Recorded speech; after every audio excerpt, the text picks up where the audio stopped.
when you're looking back at your code after like a few months off, did you feel a bit like Gandalf in the Mines of Moria? Yeah, there was a couple of things. I have no memory of this place. Pokemon. Ash Ketchum has finally won a championship after a world championship after 25 years. And he's still like 12. Sonic Frontiers. Director says game still has a long way to go. It's not a good headline. We take this seriously as a global playtest.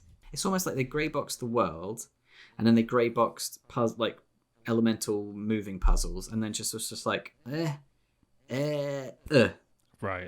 That'll do. Because if this is a $70 game, and it's just a remaster / remake, like in the Sony style, like it's gonna be deemed a cash grab at that point, and I'm sure as hell not gonna buy it. I haven't bought The Last of Us Part 1 remake, that's for sure. Resident Evil Village. Yeah. Lady that plays Lazy Desiree. Yeah. A rush game is bad forever, and then a delayed game is only temporary, sort of thing.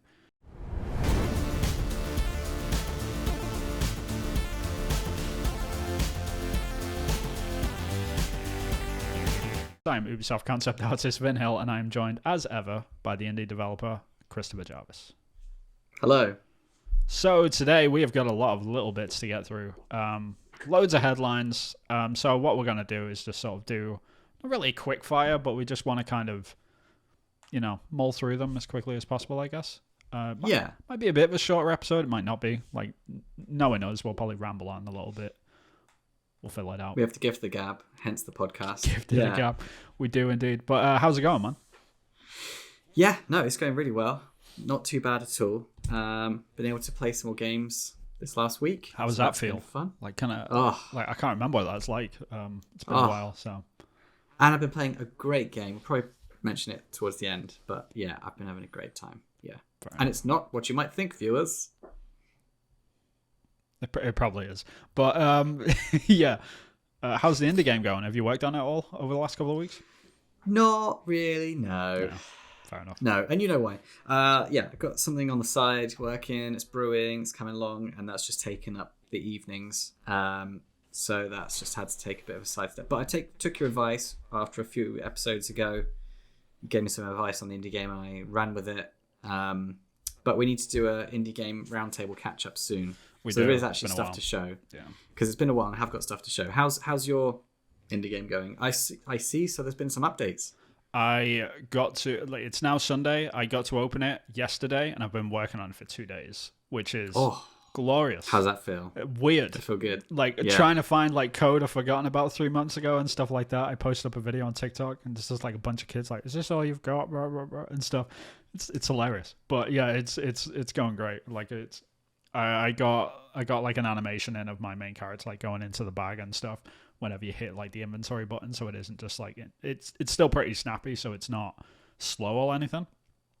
So it doesn't feel annoying. It's just quick enough. It just adds that nice little bit of flavor, which I'm trying to add to everything. Going into his bag, and then when you come out of the inventory, he stands back up again and stuff like that. I've been meaning to get around to basically gutting the inventories. Well, not gutting the inventory system, but gutting the UI for the bag. I want to really simplify it out and try and keep it on the hood if I can. I want to just make it so it's got less video gamey feel. I'm trying to get away from as much UI as I can. But yeah, in the vein of putting UI on the screen, though, I did finish off my dialogue system last night, or kind of this morning. So the character can have paragraphs of text, which over time they disappear and stuff. And I've set up a system so it sort of detects how long each message is, and then assigns amount of time that it should be up. Oh, so I could do with that. So if it's a really short sentence, then it can detect that and just be all right, it's 2 seconds and then it's gone, sort of thing. Versus if there's a paragraph, then it's all right, we'll keep this on for 7 seconds, so you can read through it. I've got a system where you have to type in how long you want each individual UI to be displayed for. Oof. Yeah, screw that. I'm way too lazy for that. Yeah, maybe it should automate it. Well, it's probably too late now, but yeah, you're pretty far into it. You're probably used to it as well, I'm guessing. Between 5 and seconds is good for most things anyway. Yeah, I need to figure that out, because I do eventually want to see if I can do any sort of voice acting or something with mine, but I would like to do Try voice it. acting because I want to get the text off the screen. That's the main thing. I Yeah. want to give the option of a subtitle, obviously, just in case like people are like hearing impaired and stuff. But the less information I can have on the screen, the better at any one time. Yeah. Because it could be a very heavily like sort of heavy UI game, but I want to kind of challenge myself to step away from that as much as possible because my favorite game of all time, Eco, has got no UI, and I want to try and get as close to that as possible in terms of like the less clutter means more immersion and stuff, and being inside this house with just like dots everywhere that you've got to like sort of sift through and figure it out. Like I'm really excited about that aspect of it. So having too much UI is kind of sort of kill that. But yeah, it's been good to get back into it. That's really good. Did you feel when you're looking back at your code after like a few months off, did you feel a bit like Gandalf in the Mines of Moria? Yeah, there was a couple of things. I have no memory of this place. Yeah, pretty much. There was a couple of scripts I opened and I was like, who wrote this? And I was like, Ben, you're a solo dev. And I was like, I wrote this. This is terrible. And stuff. Who do I speak to about this code? Who do I complain to? Where's the HR department? Yeah, so it's funny going through it because like with passage of time as well, like you'll know this as well. Like you go back into a script and you automatically know how to make it better, sort of thing. And not just better in terms of like sort of making it smoother or whatever behind the scenes, actually like make collision it or triggers. Like I must have not known about collisions then because I've used a trigger. Why didn't I use a collision? And vice versa. And you pick things up like that. Like I've started using cues and stuff like that for my dialogue, which is a new thing, which is basically like I'm gonna get geeky here for a second, guys. Bear with us. We will get to the cool game stuff soon.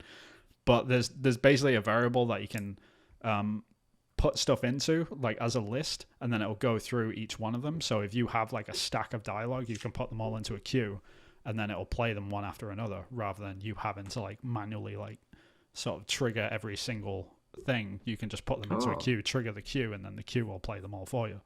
Stuff like that. Like you learn about these things as you go, and it's just like, that is amazing. Like, why didn't I know about that before? Yeah. And it's just cool little tricks like that, and you just pick it up. I mean, it's the process of learning, right? But it's like learning any language, programming. You pick up neat little tricks. Pick it up as you go. Yeah. I could totally do that when I die and then respawn. I play like a death phrase, like bark, death bark. Yeah. And then I want to queue up the beginning of the level, like monologue. After that, I don't want it to go over the top of each other or cancel one out. Yeah, makes sense. Okay, so it's going well. Right, so we've got a lot to get through. Yeah, today. let's do it. I'll just whiz through what we're going to talk about, and then we'll just start at the top. Cool. So Sonic Frontiers has come out, mixed reviews. Horizon Zero Dawn remaster, possibly coming to the PS5. Gears of War film might be on Netflix with Dave Bautista as Marcus Phoenix. God of War Ragnarok apparently is very good. Mass Effect 4 teaser trailer has been announced. Sands of Time from Ubisoft. Vin, look away. Refunds are being offered, but Ubisoft says that it's still in development. Shocking. Pokemon. Ash Ketchum has finally won a championship after a world championship after 25 years. And he's still like 12. And also, of course, Kevin Conroy, famously known as the voice actor from Batman. Yeah. No longer with us, sadly. And I just wanted to talk about like the legacy and a bit about voice actors and where he came from and where we are and where it's going to, and how there's never going to be another Kevin Conroy, unfortunately, I think. So that's what we got to talk about. So, Sonic Frontiers is out. It's been a long-awaited game. It is. And the headline from Eurogamer, Sonic Frontiers, director says game still has a long way to go. It's not a good headline. We take this seriously as a global playtest. What, the game or like a feature? The director says the game is a global playtest and it's not quite there yet. Then why are you charging full price for it? I don't know. Some people are really loving it. Some people are having a really good time. Yeah, I mean, surprise, aforementioned, like obviously Sam's got to be mentioned, right? He's probably platinum the thing already. He has, yes. Has he actually? Oh my god. Yes. I don't know. Like I mean, we complained about this. Well, I complained about this when Sam getting a platinum. No, like just Sonic Frontiers as a game, like this stuff, like in the Green Hill Zone stuff, like where it actually looks like Sonic fits, like Yeah. that's great. But the main world, like the main hub where you're running around, just looks like a realistic, Generic Fantasyland. yeah, like generic Unreal Engine realistic world with just Sonic dropped in. Plonked in. It's Yeah. just super strange. It just And doesn't. then there's just the weird thing to me is that the bars that you skate on and like the springs and stuff, just there's no coherent. No. There's no coherence with the world. Like it's just like they grey boxed. It's almost like they grey boxed the world, and then they grey boxed like elemental moving puzzles, and then just was just like Right. that'll do. And then like you've just got bars floating in midair, spirals in the sky, springs just floating in midair. A lovely, nice ground, but yeah, Yeah, no it just coherence. like art direction wise, the game just looks really inconsistent for me. I mean, game mechanics stuff, like I have no idea. I haven't played the game. I'm sure Sam will tell us at some point or another. But I've got like just the art direction wise of it is just really, it's just bizarre. Like I really cannot get my head around it. I'm sure they were going for something. And if that was the vision that they were going for, like if the concept art like matches that and stuff, and like even more power to them, I guess. But I don't really know why they went in that direction. It just doesn't feel like Sonic in that respect. Like it would have been way more interesting to do, because like in the trailers and stuff, they've got like Green Hill Zone stuff and the normal like Sonic level-y stuff, but in an open world setting. And it's like, okay, why isn't the whole game like that? Why do I keep seeing this like generic Unreal Engine looking stuff like all the time? And that's the main hub. Like whenever Sam was posting videos and stuff, like it looked like that was the main area. And even if you explain that, like narratively, like, oh, this is the reason why he's in this other like realistic world and Sonic's stuck there or whatever, like I have no idea what the story is. Let's like for argument's sake, even if that was explained, I would still say it looks terrible. Like it's just kind of like it doesn't look terrible. It just doesn't fit. Like it's still like, even if you give me a reason, it doesn't fit. Like you could have done so much more with this, like to make it really Sonic-y and really help the fans meet you halfway on this. I mean, even if like they had enough time to from the beginning like incorporate the floating bars into like the landscape. Just have long, tall pillars, and it's fun. Like have it not floating, and then it looks like landscape, and then you could have some fun with that, like level design speaking, or at least have it like Roller Coaster Tycoon where they're on bars, so that at least that feels a bit more again grounded. And again, that helps with a lot of things, not just aesthetics. It helps with playability to like see where you're going, see where you've been, because you can look at the horizon and see where you've come from. Oh, that big pillar there, that's where I went. Oh, you can draw. I've just noticed you can draw willies on the ground. Nice. With your Sonic blue blur. So that's fun. Yeah, Mr. Trick. Like they've got the ability to make the 360 rolly thingy with the ground. Yeah. So it's like they're halfway there. They just went, let's just have floating bars in the air and springs. Yeah, the floating bars thing was the weirdest thing for me. Like every time I saw any footage that Sam was posting, I was just looking at it like, it just doesn't look good. It looks unfinished, doesn't it? Yeah, it just looks like there's placeholders like floating around in the sky. It's like, okay, are they going to finish that sort of thing? It's like, no, they're just like floaty rails. It's like, all right, sweet, I guess. Like, why are the floaty rails there? Has anyone explained this? You know, but then it's like, if you've got floaty rails, then why have bushes be bushes? Yeah. It just, go crazy. If you're going crazy off the wall, like lean into it, and have weird floating things all over the place. Like make it crazy, but it's like cohesive. It's almost like there was two teams working together. It was like the level design team, and then like the environment team. It just seems like it wasn't cohesive to me. Yeah, very strange. I don't know if I'm going to pick this game up. Like it's probably going to turn into an Xbox game at some point, I'm sure. Like a Game Pass game. Might check it out. I might give it a go. I might with my 6-year-old might really like it. Yeah. It just sounds really bad to say, but it might be a type of game that a 6-year-old really digs. Yeah, maybe. No offense, Sam, obviously. But no, there's nothing wrong with game. Yeah, it's weird because this game is very much designed for either younger people or for hardcore Sonic fans. You know what I mean? Yeah. They've sort of missed the gap in between. So I don't know. Like, and there's people like me who are like, fell in love with games of Sonic 2. It's like maybe one of the reasons why I'm here now, Sonic 2. Without So doubt. it always has a special place in my heart, Right. 100%. Sonic 2 is one of the hardest games ever. People talk about Elden Ring like it's a hard game. And it's like, Nah, man. Ghosts and Ghouls or Ghosts and Goblins, depending on where you are in the world. That game is impossible. Like, the trolliest ending in the world. Like, you get to the end, it's like, oh, like you've made it all the way through, like your 3 lives or whatever, like Elden Ring level of difficulty, and it's like, okay, you have to go all the way back holding 1 item, and you need it all. Like these are, it's just impossible. Like I genuinely don't. I haven't met a single person that's completed that game without like quick saves or anything like that. I just haven't. Like, it's near impossible. But it was a game designed to be modded then. Yeah, it was basically a game that was designed to like have nobody be able to complete it, so everyone's trying to beat it. So there's this conversation going because it's back on the SNES, right? Like back in the day. So yeah, fascinating game. But anyway, I digress. Yeah, but that's Sonic Frontiers. So if you disagree, Sam, post a hate comment. He's going to anyway. He's already posted it. What are you talking about? We've already got 3 paragraphs before he got to this.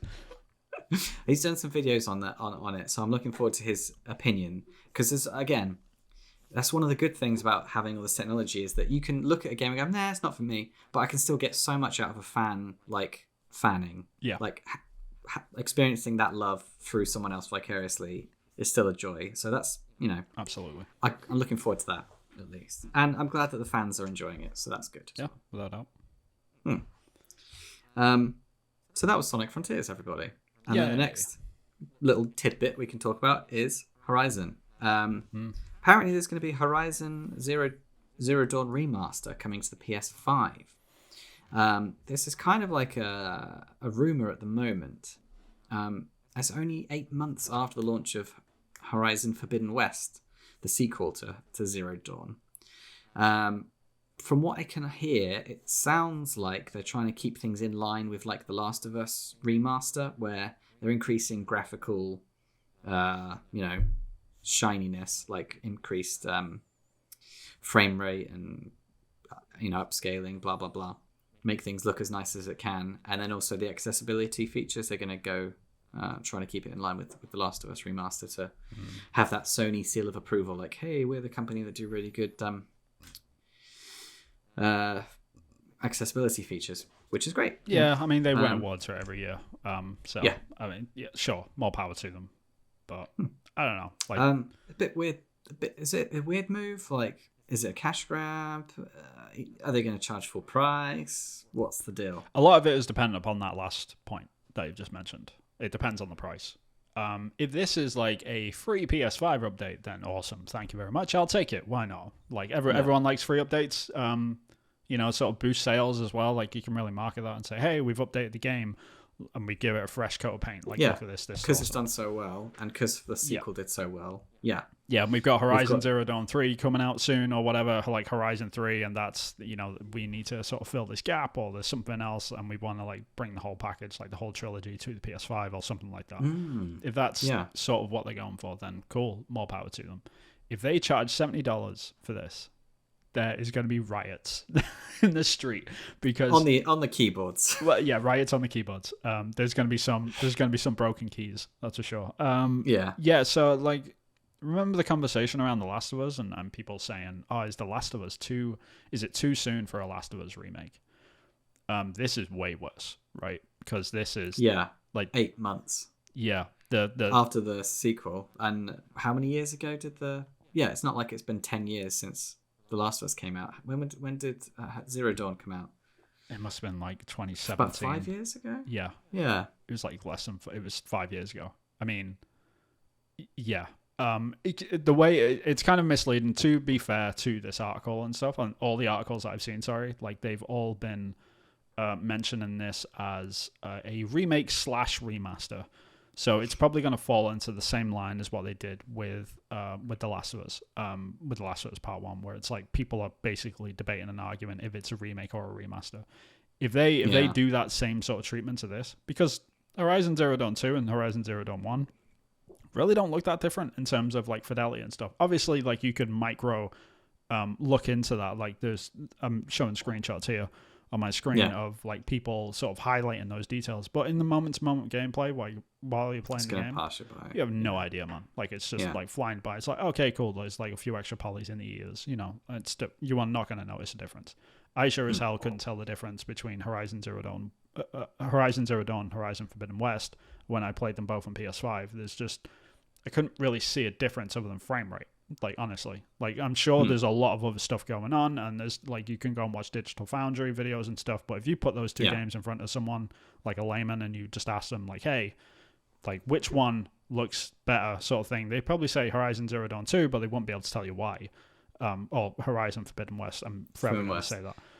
Yeah. I mean, I would say that my socks were blown off with Forbidden West, but it wasn't so much, I think, the graphical capability. I think it was more so like the fact that it was in a jungle and it was rich, lush landscapes, and the design of it was actually impressive. I think the art direction was markedly better on Forbidden West. I think that often gets confused with graphics, quote unquote, and stuff. This is it. Is it how much of that is a balance? Like, did the Zero Dawn team on the first game push the boundaries of what they could do then graphically, and that's what they landed on? And then is this, did Forbidden West, the sequel, allow them to push the boundaries of design because the technology could allow them to get more pretty pictures on a screen? Like, would back in the day of Horizon Zero Dawn, if they did a lush jungle, would it have looked like pants? Yeah.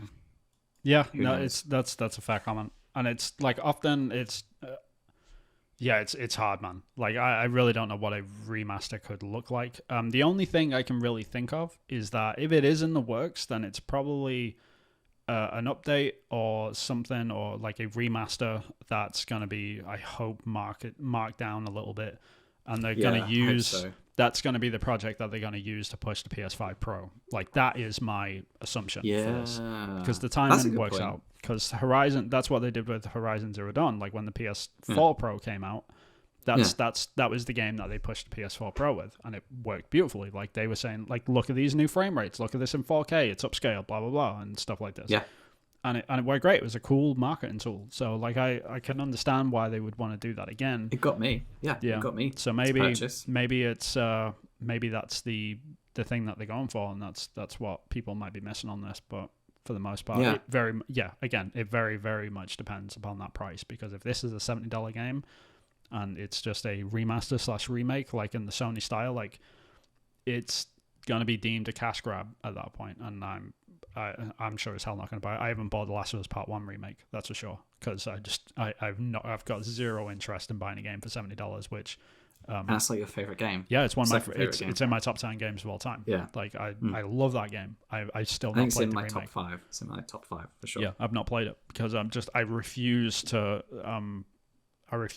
like fall for that. I'm not a come on, Sony. Like, please don't carry on down this road. Like you've already flirting with your feet.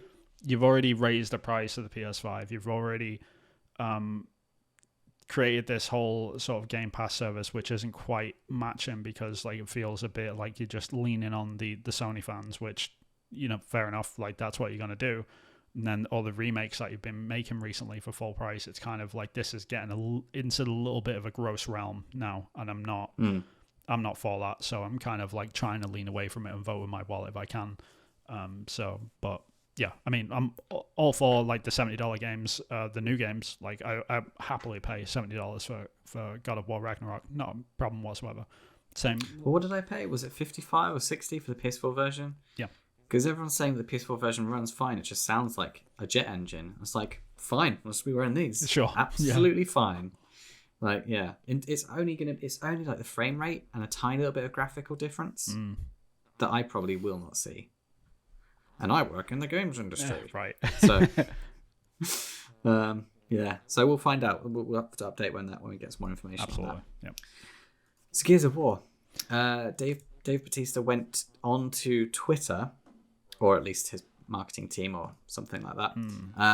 It was on Twitter, and it seemed to be alluding to an announcement that he would be Marcus Phoenix in Gears of War film on Netflix. he wore like the armor and everything. So you got an image of him with the armor, but he's also got shades on. And like he didn't put a bandana on, and I'm like, okay, you went with shades and not a bandana. You don't really know the character that well. I'm sure he knows well enough. I mean, it's a good way to sort of ginny up to get a job. You know, if you're not going to be offered a role, then try and like boost up the fans to get you that role instead. Yeah. I mean, I think he's great casting. We know he can do the subtle stuff because what was he in Blade Runner? So he can do He can do it all. So he is the full package for sure. He's got his acting chops that he can do Marcus Phoenix, correctly. Like there are not many people that can do like the meathead, chainsaw wielding, bloodthirsty soldier that you like properly feel for and feel the pain that he goes through, and that's a really. I think that first game, the Gears of War, there was a lot of like teenagers that cried maybe for the first time at something other than like happened in their lives. No, it was Gears of War 2, I think it was. Oh, definitely 2. Yeah, but one was. I remember the advert that came out for Gears of War 1, the Mad World trailer. Don't even remember that. It's like a slow motion shot of like all of the like the destruction stuff of like the crew running through. And it was a subtle tone for the first time because it wasn't just like obviously it's a Cliff Bleszinski game, right? So it's like everyone's still got chainsaws and like blood, and nice reload, bro, and stuff. It's a very bro game, right? It's a bro game, yeah. Yeah, but it's one of the more subtle ones in that respect. But yeah, great franchise. Like I'm looking forward to see what they do with a film, and if they can make it work because like there's definitely like a Star Troopers story there. Yeah, there's like a Star Troopers sort of element to the story and stuff like that, and just the art direction's great, and it's very gritty and raw. Like you could do some really good stuff with this. So I'll be curious to see what they do, and I'd also be curious if the movie studio can really like pull themselves away from not hiring The Rock to play this main character because like that's the only other person that they're probably thinking about right now. I'd be curious if they can do that. And they were talking about, I saw some people tweeting, and I think it was the director that was actually like, please, dear God, don't let me see Chris Pratt in another film, or like something like that. And then I thought, he would make a perfect Carbine. Like, Chris Pratt would make the perfect Carbine. Yeah, that's like, actually... You never see his face. He's chipper, Yeah. It'd be perfect. Like, a perfect like, the best casting decision I think I can think of. Yeah, and he'd be dead within like the first half an hour as well, which is great. Yes. Kill him off like episode 3. Yeah. It'd be brilliant. Yeah. That'd be pretty cool. Anyway. Oh, well. So yeah, looking forward to that. We'll see what happens. But, notoriously video game stuff, mixed reviews, we still have yet to have the first amazing video game series or film. Yeah, we've had some close calls. I think like The Witcher Series 1 was pretty damn good. Was good. But again, that's sort of based on the books rather than like it definitely took the art direction from the games. Absolutely, without a doubt. Yeah. But the actual narrative itself is from the books. So like is that a fair sort of thing to say? Like, I mean, we've had some close calls in terms of like what are decent adaptations, I would say. Like I always defend Silent Hill, like that the first Silent Hill movie, like that was kind of pretty solid for the most part. Like people give it a hard time, but it's like if you go and like watch the acting in Silent Hill, like the video game compared to the game, it's horrific. Like go and watch the opening cutscene movie to Resident Evil director's cut. It is an abomination upon the games industry. Like it's so bad, like it's awful. And people complain about like the Resident Evil movies, and it's like, did you see the source material they had? It was really bad, man. Like, there's a lot of love though for some of the Resident Evil films. But no, you're right. It's like out of context. Like a video game can be as cheesy as heck, and it can stand the test of time and get a huge fan base. But if you did that same level of cheese in a film, it wouldn't have the same level. So you can smell it a lot stronger, right? Like you can smell the cheese a lot stronger in a film. Yeah, it sort of exposes. Yeah, if you have dead eyes, you can get with them with more cheese. If you have a real human eye, it doesn't translate. Absolutely. Yeah, I think the outlier is probably going to be The Last of Us because it's headed out by a strong team. The HBO team that's doing it is the folks that did Chernobyl, the miniseries. Great series, absolutely fantastic. So they've got the pedigree. And Neil Druckmann's been involved as well, and he's a class director. He can direct people regardless of how it's being shot, I would imagine.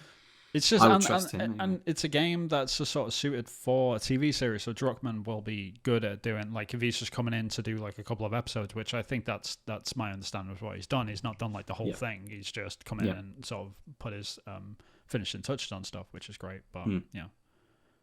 And Pedro Pascal has that uncanny ability to even when he's got a great script, he's great. Yeah. And when he's got an okay to crap script, he can still be great. He can still work with crap material. So I'm very hopeful that if there's balls being dropped, because it can happen, because it's difficult, it's difficult to put a game together, so it must be difficult to put a series together. Pedro Pascal, I don't think I've seen him in anything that I've not at least admired his performance in. So at the very least, I'm hoping for a good performance. Yeah, a lot of the pressure on The Last of Us, I guess, is like Ellie's performance. I guess, like, I really feel sorry for that actress because she has got a lot. She has got probably the highest. Yeah. She's probably got the biggest weight to carry for that series, I think. Yeah, I'm pretty sure it's going to be fine though, because everything I've seen her in has been great. She's really good. I've not seen her in anything. I haven't seen her, so yeah. You've not seen her in Game of Thrones? I've watched like 3 seasons of Game of Thrones. Yeah. Okay. Just everyone kept dying. I was like, like, it's not really like, is anyone gonna win? And then like the season ended, like the season. It's not that kind of thing, right? Exactly. Well, it kind of was. That's what they were sort of pushing, right? And then it got to the end of season 7, and I just saw all these angry people on Twitter, and I was like, yeah, maybe I shouldn't have watched that. Like, I just shouldn't, because everyone's just really. The best thing you can do is watch season 6, and then make your own season 7 in your head, and that's the best way to watch it. I've been told, like, watch up to season 6 and then read the last book. Like, that's what I've been told. Okay. So it's kind of like, all right, that's fine, I guess, but that's not really an ideal way to enjoy a show. No. But yeah, funny old business. But yeah, movie adaptations aside. Movie adaptations. There we go. That was that tidbit. God of War Ragnarok. Apparently it's very good. Is it? I haven't played it. I've got it installed. And when this is done, I'm going to go play it. I'm very excited. I was going to wait until like the reviews came out. And I think I said a couple of episodes ago, not just like, the Metacritic. I'm going to wait until the people play it and the people give their voice. Yeah, I know what you're saying. But it just got 10s across the board or like very, very high. And everyone was saying, if you like the first one, you'll love the second one. I was just like, okay, fair enough. If it's unanimous. It seems to be that way. He seems about that. Yeah. I'm just shy because of like Cyberpunk and Last of Us 2, and if they'd come out and said, "Oh, there's some like big twists or big direction, big changes in direction." Yeah. I don't need a pen. Then I would have been more cautious. But from what I've heard, and also the team, again, I've never seen a video game release where the team have been so visually proud of the game. Mm. Well, they always are. In as much numbers. They always are. They always are. And I don't know what's behind it, but I've seen a lot of coverage of devs being super proud. I mean, yeah, every game there is that, but just the amount seems disproportionate.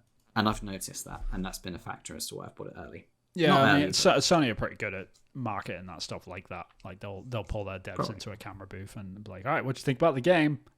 Sort of thing, and then they just cry. Like, oh, it was terrible. I can't believe it. Right. So like they're gonna shine a good light on it, and then when it lines up with a good sort of score, then more power to them, I guess. But yeah. I mean, it's sat at 94 on Metacritic right now, and yeah, there was a lot of hateful backlash against like the couple of outlets that gave it 6s and 7s. God forbid they have an opinion. You know what I mean? Yeah. So yeah, I don't know. For the most part, like everyone seems to be really enjoying the game. I'm really excited to jump into it. I was a huge fan of the first game. It won my game of the year, my personal game of the year anyway, obviously. For 2018 when it first came out. Right. Yeah, fantastic game. I'm surprised that they've got a sequel out so quickly. Actually, all things considered. Yeah. And some of the stuff you can do with it, it seems like there's been technical, upgrades as well, like the boars in the trailer. So that looks. I've stopped watching trailers since like E3. Oh, spoiler. Like year and a half ago, I just stopped watching stuff because like when I get to there's some games out there which I'm sort of like, yeah, I'm just gonna buy that game. Like I'm not even even gonna wait for the reviews sort of thing. Well, I will wait for the reviews. I probably won't like buy it day one. If you heard it was terrible, you would change your mind. Yeah, so the sort of cycle that I go through, like I just clock out of like the marketing cycle. I'm like, all right, I'm just gonna wait for the reviews to come out. Like if the reviews are over like 8s and 9s, I'm gonna buy it. Like that's flat out. That's my rule of sort of thumbs. And that's absolutely hit that with this game more than anything. People are talking about it like it's a game of the year contender already. Probably is because we've had kind of a thin year anyway on both sides of the aisle in terms of Sony and Microsoft. So it's probably between this and Elden Ring, I would assume. We'll see. I've heard journalists say it's their game of the year, so I wouldn't be surprised if it cleans up. Well, it's down to the people, though, so yeah. But yeah, if you have played God of War by now and you're watching this, let us know what you think. Are we in for a treat? Let us know in the comment section. I'm sure we are. But I like putting my tinfoil hat on for a moment. I apologize, everyone. Elden Ring's probably going to win Game of the Year because it's a cross-platform game, whereas God of War is only on PlayStation. And if it's voted by fans, then there's going to be a lot more Elden Ring players out there. A lot more. Yes, but okay. How many of those Elden Ring players would prefer God of War to Elden Ring? Probably not many of them. No, I'm joking. Yeah, there's probably a good amount. We shall see. Yeah. Okay, we'll find out. Okay, we put a bet. I think God of War might win. Okay. We'll see what happens. This is hard because I haven't played God of War, right? So it's kind of. I've not played Elden Ring. For now. Or God of War. All right, for now, I will say that Elden Ring is probably going to win. But. Okay. We'll see. That might be updated if your mind gets changed. Months, yeah. Are you going to play? Have you bought it? Have you installed it? You're going to play it? I haven't bought it all installed yet. I'm going to though. You're going to? Yeah. Okay. That's my probably my like after I finish this project that I'm on at the moment, like push that project aside and be like, all right, God of War time, because I'm playing another game right now, but it's a polystyrene game, right? Like it's a one and done. Like you finish it and it's gone. You don't really think about it. So we'll talk about that later. Okay. Mass Effect 4 teaser trailer has been announced where it looks like they're rebuilding some sort of relay, and there's like some voicing. Have you seen the trailer? And it sounds like I hear something about Shadow Broker. Yeah, it's very ambiguous. Yes. More power to them, but yeah. Yeah. So that seems like it's almost like what you said in the pre-show. It's like they're just saying, hey, we're still around. Don't forget about Mass Effect. Right. It certainly feels that way anyway. Like I'd be curious to see like where it actually ends up, because they've got a lot more to prove. Like they're in a sticky situation because they've not only got to like ship a great game that sells well, they've got to also ship a game that, you know, sort of rights the wrongs of Andromeda, because that's still sort of hanging over them a little bit, I think. So they've got a lot to sort of do in the next few years. Fingers crossed for them. More good video games, the better. But yeah, they've got a lot to do. I still need to get back into Mass Effect 1. I'm just trying to get through to start on Mass Effect 2. It seems like a bit of a trudge knowing how good 2 and 3 are.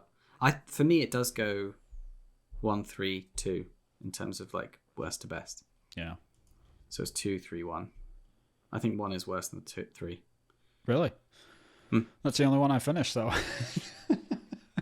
Yeah, I'm in a weird spot, but yeah, I do need to get back around to these games. They are great. They're just very much games of their time, I think. Like they're very much like Xbox 360 era games, you know. Yeah. And that is not necessarily a bad thing. They're obviously incredible games. Like they've got a long sort of lineage and history of people loving them. Can't deny that. But like playing them in 2022 is a little bit of a harder pill to swallow, I guess. It is harder, and I think there are tidbits that are still relative, and it might just be like they're the forebear of how games have progressed. Without a doubt. So like of their time they were ahead of the show. Of their time they were the big AAA game. They were the big smash hit games. But I still think they have relevance.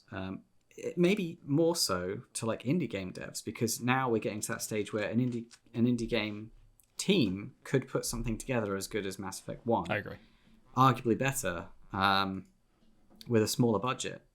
Maybe not as big a game because the amount of content in there is actually quite large still. But in terms of what the game is, the quality of the writing and what you can actually do, the mechanics, a small team could put something together. So yeah, that's interesting. How relevant is Mass Effect still?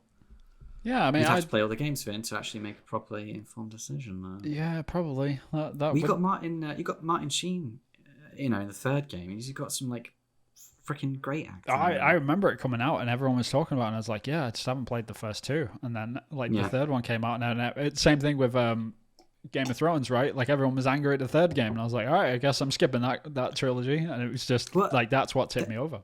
But they kind of fixed it. So everyone was like, they fixed it. Like they fixed the ending. Yeah. And all the devs I've spoken to that like Mass Effect 3 was like, the ending was fine. It's fine. Yeah. They changed it. It was also fine. It's no problem. Like, it was almost like people like, I don't want to give away the ending. I don't want to spoil I know what you're saying. Yeah, so the expectations are too high. Kids were like, and it's like, grow up. Like, it's a story. Yeah. I mean, this is inherently an issue when you present like the player with choice, I guess, like because you can play a game a certain way and be like a complete horrible person or a complete like angel or whatever or anything in between, and then you get to this narrative ending which is sort of completely handcrafted and sort of goes down one of those paths very specifically. People get mad about it because like that's not my character, that's not what I did. Like why does this not line up? I don't like this and stuff. My shepherd would have a different choice for a better ending. I would prefer like them to just not give player choices like that in games. Like just give me not have like evil consequences, you know what I mean? It's like good or bad. Yeah, games seem to be a bit more nuanced than that these days, which is good.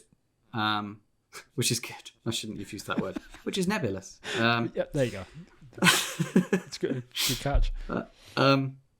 So yeah, one of the things I loved about that game now that I'm playing it second time around is that I'm being an arsehole and I'm like doing everything. I've heard a lot of people doing this, because I didn't first time around because first time around I was a lot younger and I was like, everything's good, I'm going to be the good guy, knight in shining armor and all that. And I just love how, and it's older people should play it as a renegade because they just see modern day politics in real life.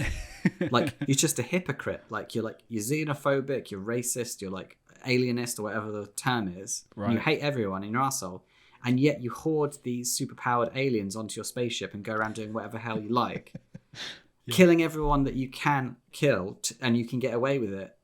And it's just like, wow, you're just like modern day UK politics. Like you would just say anything just to be mean and like to get your own way and do what you want to do. Yeah, I mean, it's not just the UK simultaneously. It's worldwide. Like any. Yeah, it's the problem with politics in general. Like, back in the day, I saw that as they should have fixed that because it didn't make sense. Right. And it's like, no. Now I'm older. It's like, no, it completely makes sense. It totally fits. Yes, that happens. Right. So, yeah, bit of a tangent there. Getting rolled up. I've had a whiskey, so I've had a whiskey. Fair enough. Times one just it's Mass Effect 4 right / politics ramble. Here's one. Ubisoft are offering refunds on the Sands of Time remake. Vin's nothing to do with this because he works for Ubisoft, so he won't speak. Just read his facial expressions as I talk to try and decipher what's actually happening. So Ubisoft have delayed Sands of Time several times, I think now, and now the news is that they're offering refunds to people that pre-ordered the game, but they are adamant that it's still in production.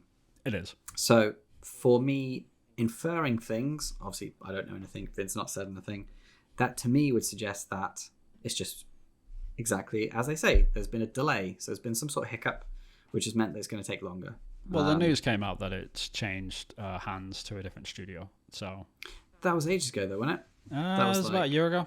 A year ago. Yeah, games take a long time to make, so it's really not that long ago in the grand scheme of things. But I think the issue is like this game was announced way too early. They shouldn't have announced it when they did. I think it was just And when they showed the clip, that's when everyone went, oh my god, it's not as good as I thought it was going to be. Of course. And then and absolutely legitimate criticism there. So it's like they took a step back from that and reassessed, and they've moved it to not moved it completely. I really don't know like the ins and outs of the project itself, but it seems that it's been shifted in terms of like where it's actually getting produced now, and if that caused a restart or what, like who knows. But it's kind of like let it cook. It's one of those situations where I am a huge fan of The Sands of Time. Oh, love it.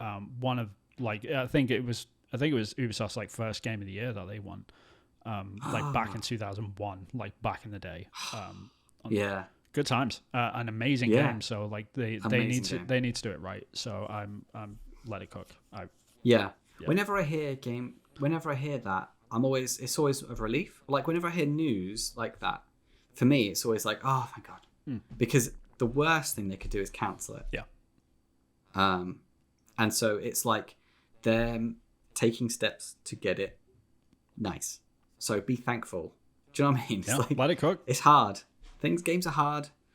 Things don't work out. Yeah, I mean, there's always like the stream of people out there that are ready to like quote Miyamoto, which is like the whole, a delayed game is bad forever, but a bad game is bad forever or whatever. A rush game is bad forever, and then a delayed game is only temporary sort of thing. Yeah. That sort of sentiment is like, we should all take a leaf out of that book and sort of take that on board. I mean, if a game takes 10 years and it comes out and it's a 10 out of 10, is it worth it? Yeah, I would argue. Absolutely. Artistically, but the people that do balance the books at the game studio. Sure. Yeah, I mean, for the most part, it really depends. It depends how big the team is and stuff like that. I mean, certainly the case for games like The Last Guardian, right? Like The Last Guardian was in production for 10 years. I would say that was worth the wait for me personally. I love that game. I think it's an incredible game, and so like if I had to wait 10 years for like another remake or a remaster on a game that I already love, then so be it. That's fine. I really don't care. 10 years, but they could have put the odd ladder here and there. And sure, yeah. But at the same time, I love that it's a very Ueda game. It's not like I know like you had a couple of frustrations with it, which is absolutely fair. Like, very minor. I was very nitpicky. Yeah, but I also like enjoyed googling it and like reading the journalists' like take on things and how they explain things. I really enjoyed that. So it was like almost like beyond the objective participation. Like I enjoyed that part of the game as well. Yeah. So. Yeah, I mean, great game. So it's sort of like a testament to that. And there's a lot of Final Fantasy 15 fans out there that would say the same. Like, was that worth the wait? And there's probably a lot of them that would agree with that. But yeah, to each other. I mean, just let it cook. Like, I'm fine with waiting for games. Fans. Yeah, as long as it doesn't come out bad and it comes out and it's terrible.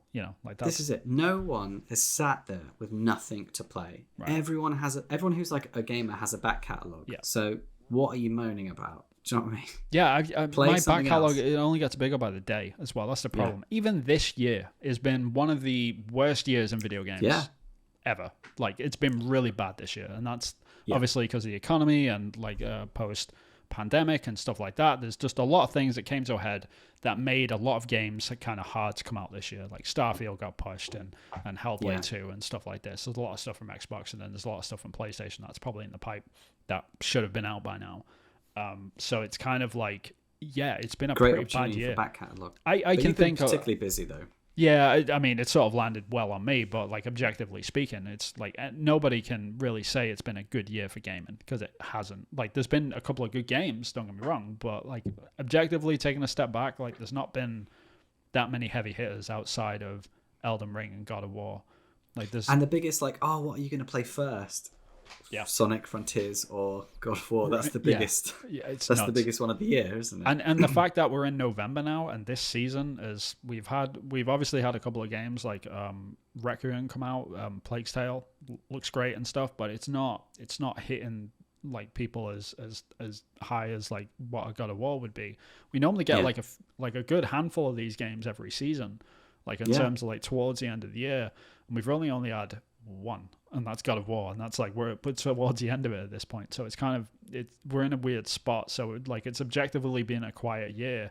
Even then, my back catalog is still Horizon Forbidden West. This was this year, wasn't it? Yeah, the very beginning. Yeah, but that just did not hit my expectations personally. But I mean, there's a lot of other people out there that, you know, probably love the game and really enjoyed it. But do I think it's probably going to be a Game of the Year contender just purely because there's no other games to be kind of blunt about. I know it's a harsh thing to say, but like for me personally anyway, like that's how I sort of felt from it. Like I still haven't finished Forbidden West because it's just not that intriguing. The campaign? You haven't finished the campaign? No, it's just not that intriguing. Like I'm trying to get through it. It's like, I really don't care. Feels like a slog. Yeah, it's really like I'm really having to push through it, and it's not like, and it's technically a beautiful game. Like the way that it looks, the world, handcrafted, absolutely gorgeous. Like the way that the mechanics, all that sort of stuff, all of that is good.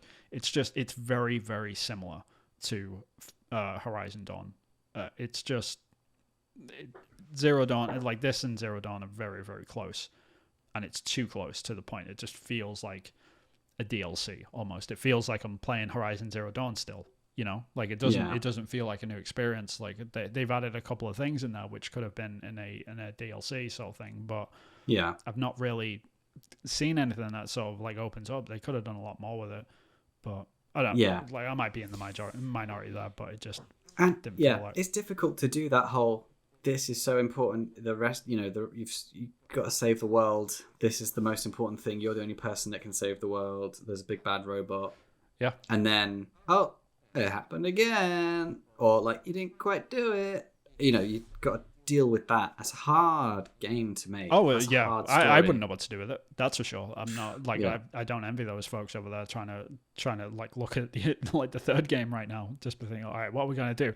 All right, we need a bad guy that comes along, and we need to like go through the world to be able to band together like these random people from different tribes to come and help us to coalesce together and fight.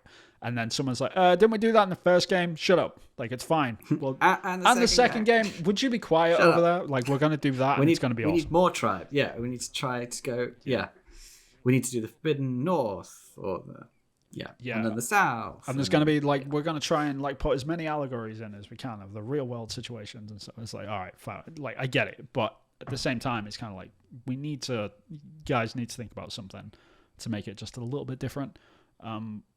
But I don't know. Like, you're probably right though. Like, it should be included as one of the heavy hitters this year, just because it came out at the beginning of the year in February, same time as Elden Ring, and Elden Ring just completely overshadowed it. Very much like Breath of the Wild did, I guess, for the first game. So, like, for me, Forbidden West, it entertained me for the longest time of a game this year. Yeah. So that's worth something. That's fair. I think. Yeah, absolutely, without doubt. Yeah. We'll do the Kevin Conroy thing last. Ash Ketchum, he won, after 25 years, he's won a world championship. He's a Pokemon master. Well done, Ash. Good work, buddy. Well done, Ash Ketchum. Yeah, only taken 25 years to throw balls at people. Yeah, I mean, I was joking about it in the pre-show, but like I was asking, has he caught them all yet though? Because that's the main. Nope. That was his main feature, wasn't it? But this is it. Every year they make more. So how is he supposed to catch them all? Dude's like, yes, finally I got them all. And it's like, finally got 151 and you two. It's like, like you're about a quarter of the way there. Yeah. So, like, I get why they have to keep adding them, but at the same time, I really do wish that they stopped at like 300 back in the day. They could add 1 or 2 or 3 more a year. Yeah. They don't need to add millions every year. It's the cards, man. Like, they've got to sell those cards. Oh yeah. This is it. Just redo the old ones in different this is what I would do. Redo the old ones in different poses. Yeah, but no one would want to buy them again. It's like, I need the new one, you know. Like, so I get it. I get it from a marketing standpoint, absolutely. But like, as a fan, I remember when the next game came out. Like, I think it was Gold and Silver, and they added like 150 more or 200 or whatever it was. Like, I got about halfway through that game. I was like, I just don't know any of these Pokemon anymore. This is back when this is like 13-year-old Kid Vin. Right? Yeah. So I was just like, I knew the first 150 in Mewtwo, and when the first movie came out, that was the peak of Pokemon, right? Playing the game and all that sort of stuff. Great. That's why I actually kind of enjoyed Pokemon Let's Go Pikachu, because that's just like the first 150 Pokemon only. So it feels like a remake of Pokemon Blue and Red, but it's got like the Niantic style the way that you throw the Pokeballs, you don't actually battle with them, which is sort of a shame. Like, I wish they did a full remake. But like beyond that, it's just like you start seeing all these weird shaped Pokemon that just don't look like Pokemon anymore. They just look like weird anime character animals, like bin bags. And and they've all got like different eyes to what like all of them used to. Yeah, it's very strange. So yeah, I don't know. But congratulations, Ash. Yeah, well done. Well played. You did it. Well, boy, well played. You're still 14-year-olds. You've been like 12 for 25 years. Congratulations. It's like the Bart Simpson of the Japanese anime world. It just cannot get older. Yeah, and like the voice actors, like I know that there's a lady that plays Ash in the UK, and so she must have been playing him for 25 years now. So she's 25 years older now than when she started. It's just like an old lady, like Pikachu. Oh, Pikachu! I've got to catch them all. Bless her cottons. Oh yeah, but I mean, who knows? Here's the next 50 years. Hopefully, in the next 50 years, you can catch the rest of them. We'll see. That's how they should end it. It's just like him and the solitary, like, you know, really weak Pokemon in a cave somewhere. He's like old with a beard, you know. He's like, finally, the last one. You know, like I want to see that episode. That's what I want to see. Like they should like full Logan, you know what I mean? Like do a full Logan movie where it's like super dark, and it's just like he's trying to get like the last Pokemon. He's like ripping off heads of like he's trying to find like the last one to catch the last one sort of thing, and he's got like this empire of Pokemon in like this weird sort of auditorium of cages, you know. And he's killed whoever invents the new ones. Yeah, there you go. I'd watch that. That'd be a great movie. But he can't find like what's that one? The one with that's just a cocoon. Oh, okay. I used to know the name. Like Metapod. And then Butterfree comes out of it. Metapod. Yeah, and it's just a Metapod. But for some reason they're really rare, and he just can't find a Metapod. Or and it's maybe not the fact he can't get it, and he just can't find one. Or maybe his like this is how it would actually go. His Pikachu like sees what he's doing. And he's like closing into the last one. The Pikachu's like, I'm out. I can't do this anymore. And all the other Pikachus have been killed or whatever in the world. So like he has to go and find his Pikachu because that will be the last one. And they have like a standoff at the end or something. That's what they would do. and then Pikachu kills him. Yeah, there you go. And Pikachu's the winner. Yeah. And then Pikachu has caught them all. Right. And then Ryan Reynolds comes in and like kicks Pikachu in the face and is like, I'm Pikachu. I don't know. Yeah, and then Chris Pratt will probably be in the movie as well, of course. Chris Pratt will be Ash. And he'll do that.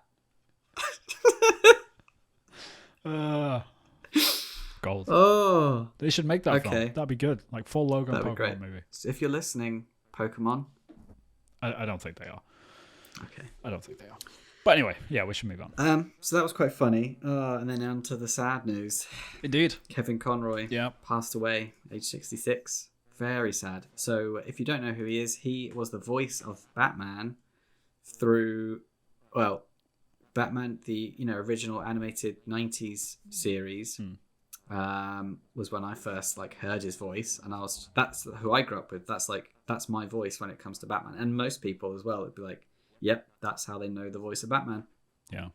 Maybe different for other people, like Adam West or Christian Bale or others. And other people have played him animated versions. Like Troy Baker has actually played Batman in was it one of the Lego Batmans or some of the animations or something? It was one of the first gigs he did actually. I heard about this, yeah. Because I know some other people have played Batman, but Kevin Conroy was like the guy. Yeah. He was like the best. And for me, with the video, because it's a video games podcast, not like an animation podcast, it was the Batman trilogy. It was the Batman Arkham Knight. Yeah, the Arkham trilogy, yeah. The Arkham trilogy. So Batman Arkham Knight, Arkham City, and Arkham Asylum. Those games where he played it were really, really cool. And he did a lot of other games, actually, which I didn't even really know. So he was, working... Even in 2022, he was in Multiverses as well. I didn't know that. But his first game was in 1999, Crusades of Might and Magic. So that's interesting. Yeah. And he did a Batman game called Batman Vengeance in 2001. I bet that's terrible. Yeah, I've never even heard of it. I've not heard of it, so it can't be good. But yeah, he was an absolute legend from all accounts, like just the nicest guy. Yeah, shame. So that's a real shame. But what I wanted to talk about and get your perspective on was voice actors, and obviously we don't really know much about voice actors other than what we hear. But there's not really going to be another Kevin Conroy. There's never going to be. I can't think of a situation where we are between animations and games industry as like two individual art forms that have changed over the last, since the 90s. So 30 years, where you have someone that comes in as an actor that starts doing like animated stuff just for a gig, then it becomes like their job, and then they move into video games when it becomes a thing. We're not going to have that anymore. Like, voice actors aren't going to be coming from animation going into games because of where games is at the moment. So there's never going to be a Kevin Conroy where the fans have known the character from animation. Like me, like I knew him from animation, so it just led this authenticity. So when the game came along, the game animation was good but wasn't animation good, if that makes sense. So you're talking about like so like a character exists in an animated world, the voice actor portrays them, and then the video games sort of industry has grown up around them, and then they sort of transferred to the industry with that character. Is that what you're getting at? That's what I'm kind of getting at. Yeah, and like that happened with Kevin Conroy and Batman, and I just can't see that happening ever again. Like, it's such a... I mean, it has happened within Batman as well. So the person that often played opposite him, obviously opposite Conroy, was Mark Hamill playing the Joker, and he transferred over to the Arkham series as well. Obviously, we're looking at this through the lens of the Arkham trilogy and stuff, because it's so well suited, because people love those the animated series of Batman so much that it kind of made sense to bring those actors over, especially because they were already so well known, and it just makes sense to bring them over. I'm pretty sure that's what Troy Baker did, actually. He voiced the Joker in something else. I can't remember what it was though. I think he was in one of the later Batman games. Might have been he took over from Mark Hamill in one of them. Right, in the last what was it, Arkham Knight? The last one.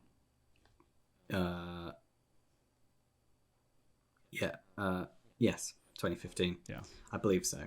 But yeah, what I'm saying is like those of people of those time. So like the Kevin Conroys and the Mark Hamills, and there's not many more. There's like a very short list that are like superstar status. It's tough, man. Like, in terms of, they're a dying breed.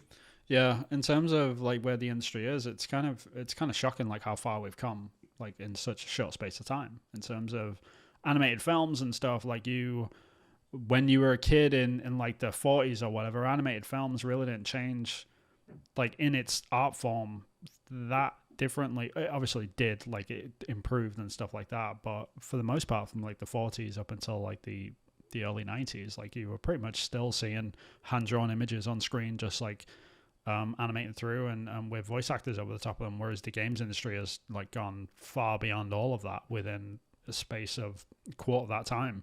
So it's kind of like we are in this strange period where like that sort of transition between mediums is kind of like, we're not going to see it again for a long time, I don't think. Like, in terms of, what's after video games, like I don't know what that's going to be. So like, yeah, you're right. Like the folks that transitioned with that industry are a dying breed is a bad sort of term to use, but they are like the OGs sort of thing. So like, it's good that we got those people come in when they did, because they were the ones we're reaping the benefits.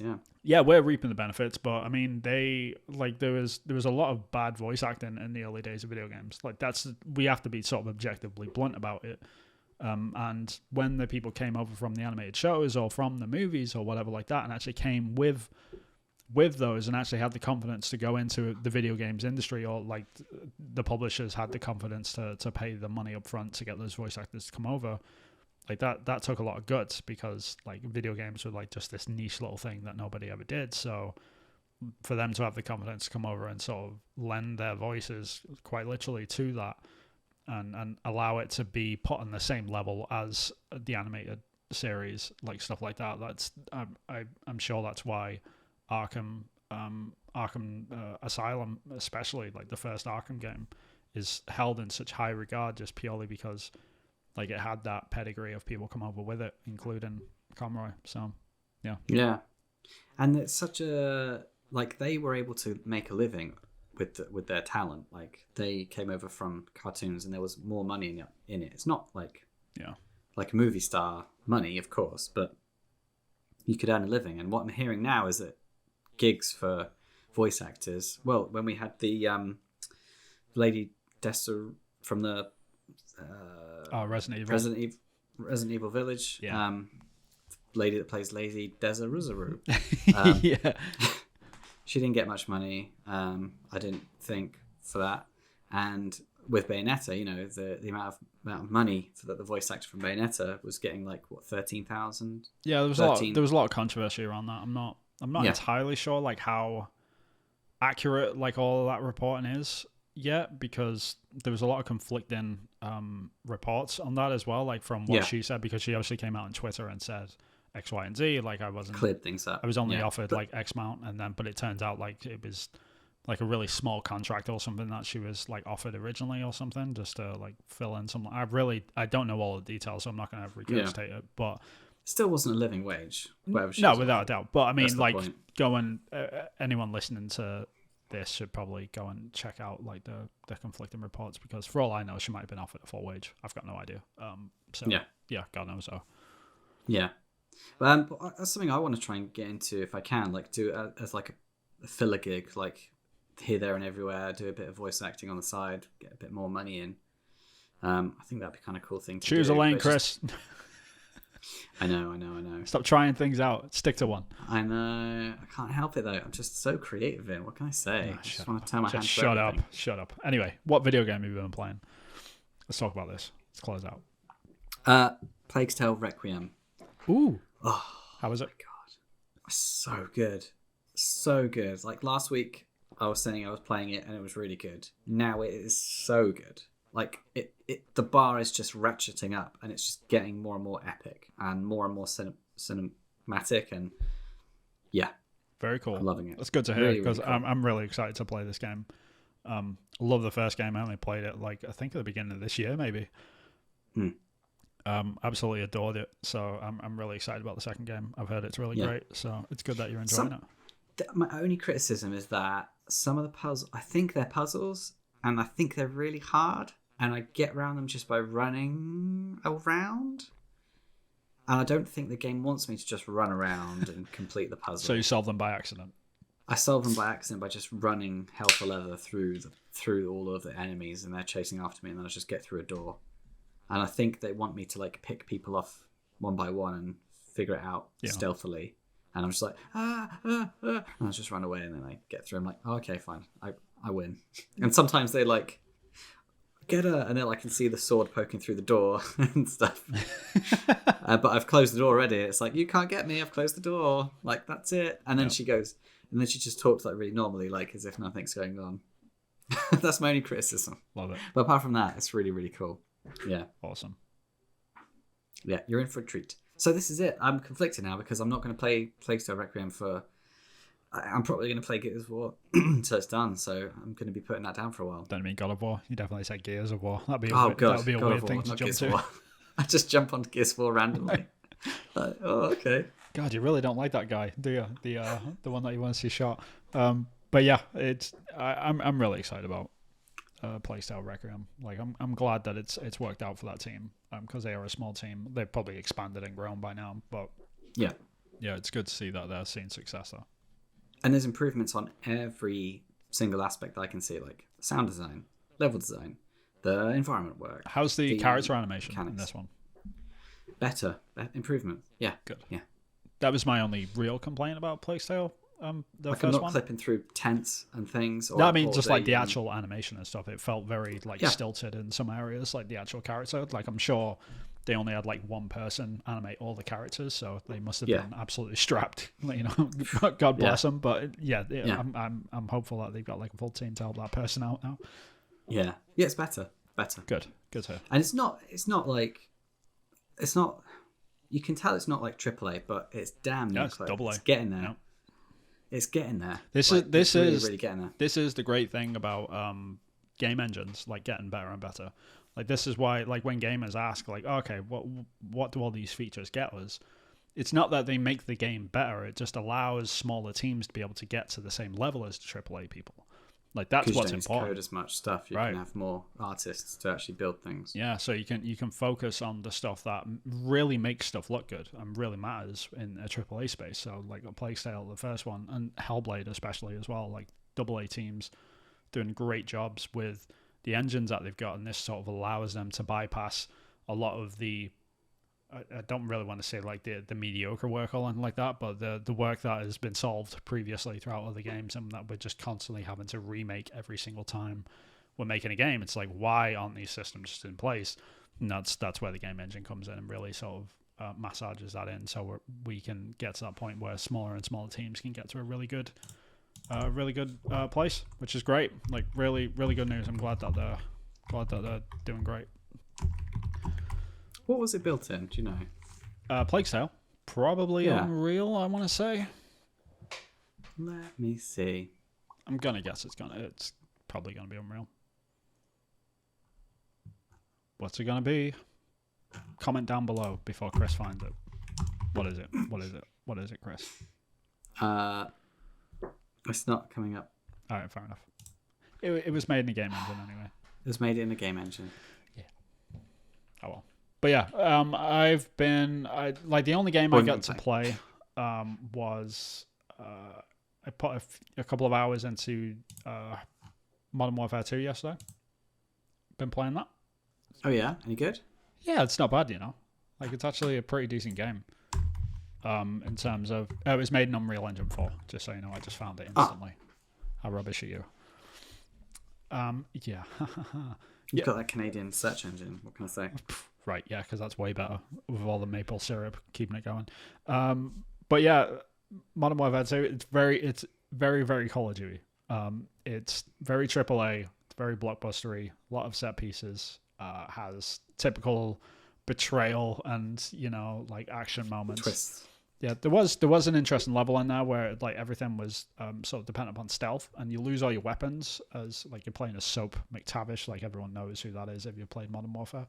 Yeah, you're playing as Soap, and he's injured, and he's got no weapons, and you've got to sort of scavenge stuff around. And there's this really interesting moment where you've actually got to craft stuff to like get through this level, and there's a bunch of like heavily armored sort of guards everywhere, and you've got to sort of find your way through and eventually get a weapon to be able to fight your way through, and then eventually you get a whole armory back, and it's just like you're fighting off like this wave of stuff. But as the level sort of progresses, really interesting sort of take on the sort of Modern Warfare, because it's normally just like running through, just explosions and that's it, right? But this like it kind of took a step back, and they've tried to do that a few times in this game. Like they had a really good sniper level, which the original Modern Warfare like obviously had that sniper level as well in Chernobyl. Yeah.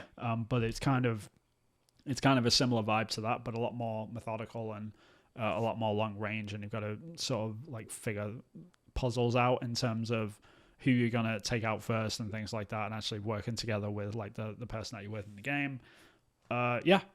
It's a fine game.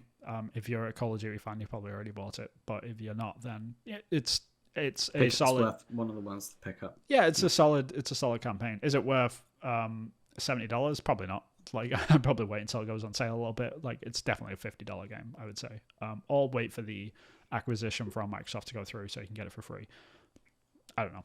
Like, and that will happen eventually. Like that's going to be a good day when all the Call of Duties just get released onto Game Pass. That would be it's going to be good, because I'm probably going to go through them all, because as much as I like the slower sort of action adventure methodical games with good narrative and all that sort of stuff, I do like a good shooter every now and then. They're a nice palate cleanser. It's just nice to let go and have fun, like, and not have to think about like story elements and puzzles and things like that. It's like, no, shoot, dude.